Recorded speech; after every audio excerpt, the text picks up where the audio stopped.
Olá pessoal do Conacup, tudo bom com vocês? Aqui quem fala é José Sensini. Gostaria de desejar boas-vindas a vocês a esse curso, né?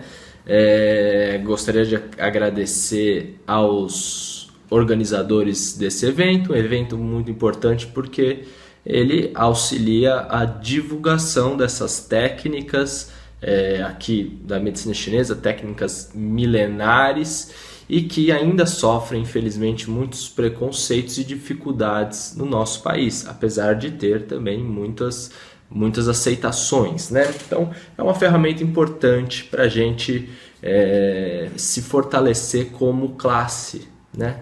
Como um grupo de pessoas que acreditam nessa medicina.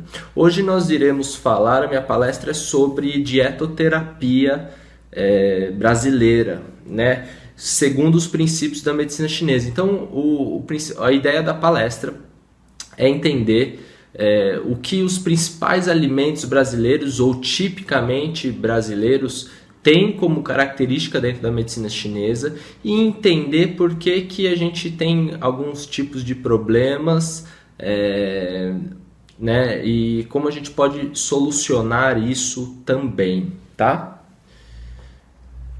Bom, primeira coisa que a gente tem que pensar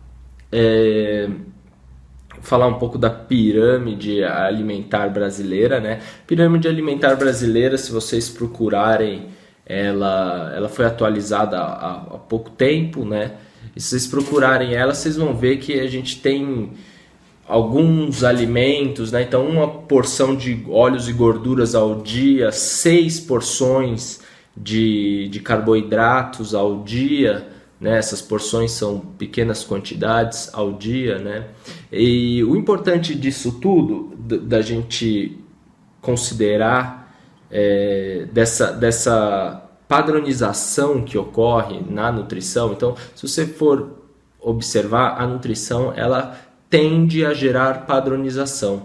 E essa padronização ela não se aplica em medicina chinesa, porque o que é bom para mim pode não ser para você, porque a sua síndrome, o seu quadro é outro. Então, isso é muito importante da gente pensar em alimentação. Então, o que eu quero dizer é o seguinte, poderia ser resumido em uma frase, né? Não existe alimento bom ou ruim, existe alimento que você precisa ou não, entende? Então, o goji berry não é uma maravilha, o gergelim preto não é uma maravilha, o kombucha que está na moda agora não é uma maravilha. Igualmente, o leite não é um veneno, o açúcar não é um veneno. Tudo isso tem a sua função. O que vai tornar ele veneno ou não é se você precisa ou não e a dose que você usa, tá? Inclusive, o açúcar, a gente vai falar um pouco dele mais para frente, ele é considerado um remédio dentro da medicina chinesa, tá? E ele tem funções medicamentosas. O problema é quando a gente utiliza realmente em grandes quantidades, como a gente observa por aí. Aí sim ele se torna um grande problema, tá? Então, mas é importante você, profissional da medicina chinesa, ter essa noção de que depende de cada caso, depende da necessidade, depende da dose que é utilizado. Tá bom? Então isso é muito importante. Dentro da dieta, dentro da fito, dentro da acupuntura, fazer protocolos, isso leva a erros, tá? Não só dentro da medicina chinesa, isso acontece com todo mundo, né? Se você pegar pacientes que tomam um anti-inflamatório pode funcionar para alguém, pode não funcionar para outra pessoa, porque os problemas são diferentes e o remédio é um só, né? Ok? Então, vamos entender um pouco alguns conceitos importantes da medicina chinesa, dentro da dietoterapia chinesa, né? Então, primeiro a questão do horário, né? É comum a gente falar que a gente precisa comer mais de manhã e diminuindo o volume de comida ao longo do dia. Isso se dá, logicamente, pela maré energética do corpo, onde os horários da manhã, os órgãos digestores estão com maior capacidade energética, então a gente consegue digerir melhor os alimentos e absorver mais, tá? Então é importante a gente tentar se regularizar a isso porque se você começa a comer muito à noite, a chance de você prejudicar os seus órgãos digestores é muito grande, tá? E aí você pode começar a absorver menos nutriente, gerar uma deficiência de Ti e de sangue a longo prazo, tá? A quantidade de alimentos também, já falamos um pouco que ela vai diminuindo. E toda refeição não é bom a gente ficar muito cheio, porque isso danifica a energia do estômago principalmente, né? Então isso prejudica o Ti do estômago, o Yin do estômago. Então isso é importante da gente pensar também. Nem comer pouco, nem comer muito. Comer pouco pode fazer também que o seu baço enfraqueça, porque ele precisa retirar Ti dos alimentos, tá? Então você precisa achar a sua necessidade calórica, né? A sua necessidade de alimentação, tá? Lembrando que em alguns casos, por exemplo, em casos comuns de deficiência de baço, é muito indicado a pessoa comer mais vezes ao dia menores quantidades do que comer tudo de uma vez. Então isso são algumas coisas que podem ser mudadas para benefício do paciente. Qualidade do alimento é muito importante, né? Então hoje a gente tem alguns problemas com transgênico, não orgânicos, né?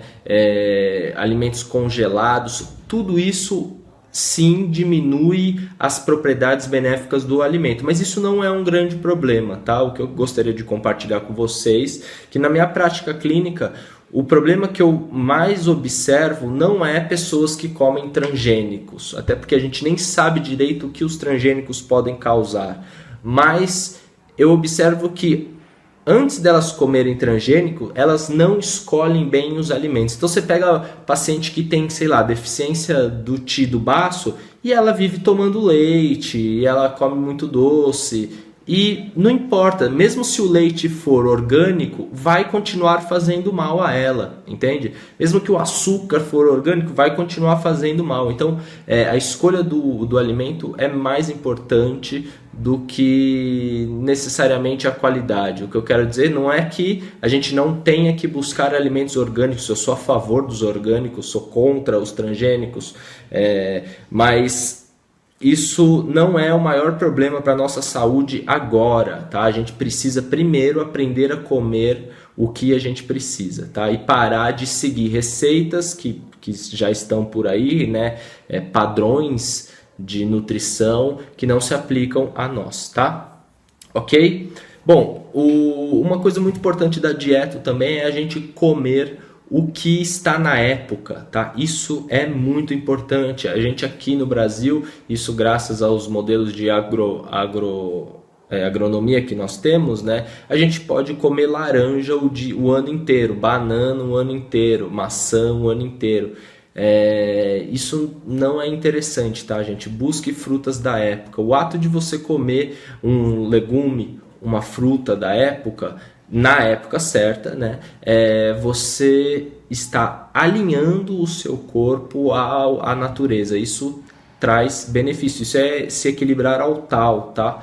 E você vai, sem dúvida, colher benefícios para a saúde, tá? O ato de você ficar comendo coisas fora da época pode gerar alguns problemas, tá? Outra coisa que a gente precisa aprender na dieta é a forma de preparo, né? Então, como a gente prepara o alimento pode mudar um pouco as características dele, tá? E a gente precisa buscar isso. Exemplo, se eu tenho um problema de deficiência de sangue, por exemplo, eu tenho que evitar comer coisas assadas,